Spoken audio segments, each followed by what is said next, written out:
boy started rapping to get away from the drama. Nobody told him, you better get that in writing. And here's the woman that you need to know. There's someone you should know. So what do you want to do? I just want to get in the business. There's someone you should know. So do you know who Harry Fox is? You talking about the dude from church with the big nose? There's someone you should know. But where do I need to go? The Professor Butler Show. And that's the postcard that I just passed out to you. On the front, that's my company logo, which I am currently branding.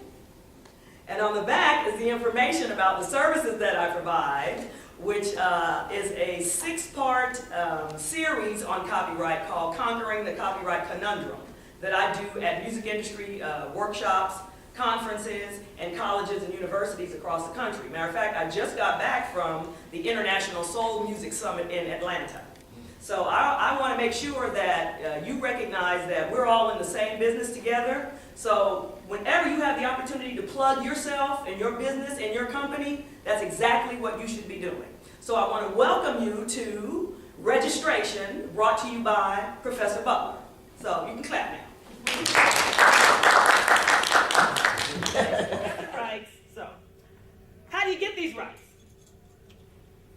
How do you get the copyright? How do you get this copyright protection? Anybody know? Fill out a form at the Library of Congress.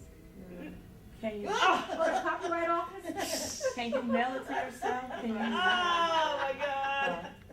I tell you how you do it. I tell you how you do it. You create an original fixed expression. That's what you do.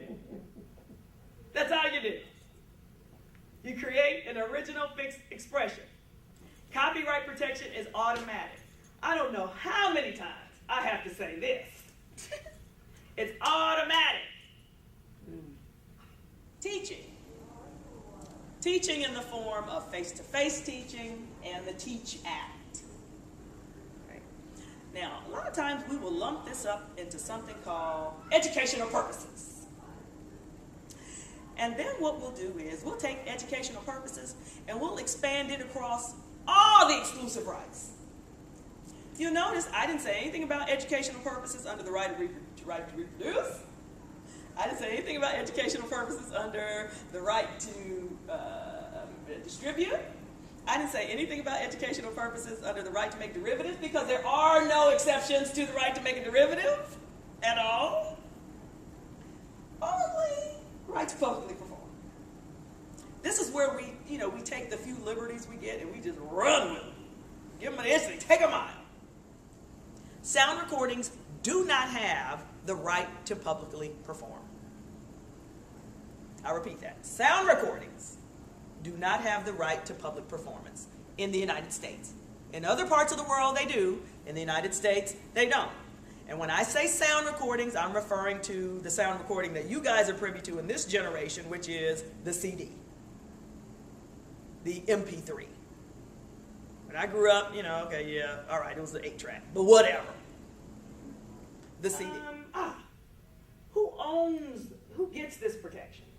So we know what it is, right? How we get it, how long it lasts, who actually owns it. Whoever creates the work is the original owner. Whoever creates it is the original owner, right? Unless, except when. There's only one exception to that. Death.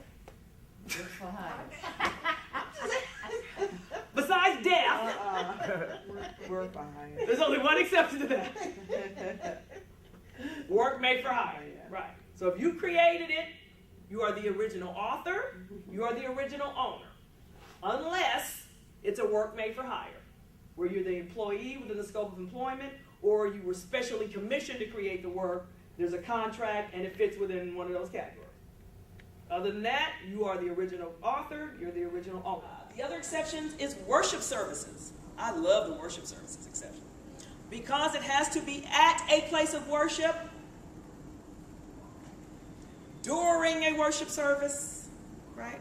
For the purpose of worship, right? Can't be the pastor's birthday party, right? Right, okay. Can't be, fundraiser for the building fund. Right. Churches are wonderful, you know, for saying the prayer at the beginning, altar call at the end, for turning it into a worship service. They're notorious for that. But that does not make it a worship service. Here's an example. I always use this example, but because everybody knows this song. The song, "I Will Always Love You." I would sing it, but I really don't want to hurt your ears. Anybody know who wrote that song? Anybody know who sang that song? From the Bodyguard soundtrack? Okay, I got to get a new example. Boy, this group is too young. This is a song, "I Will Always Love You." Remember that? Okay. That's I told you. That song was written by Dolly Parton, and it was covered by Whitney Houston in the Bodyguard soundtrack, which was the biggest selling film soundtrack of all time, by the way. Okay, that's why I use it as my example, because I figured everybody would know that. But I'm in the entertainment business, so. All right, now, are there any questions? Because I think I just covered, I think I may have taken an extra 15 minutes, but I covered everything there was on registration.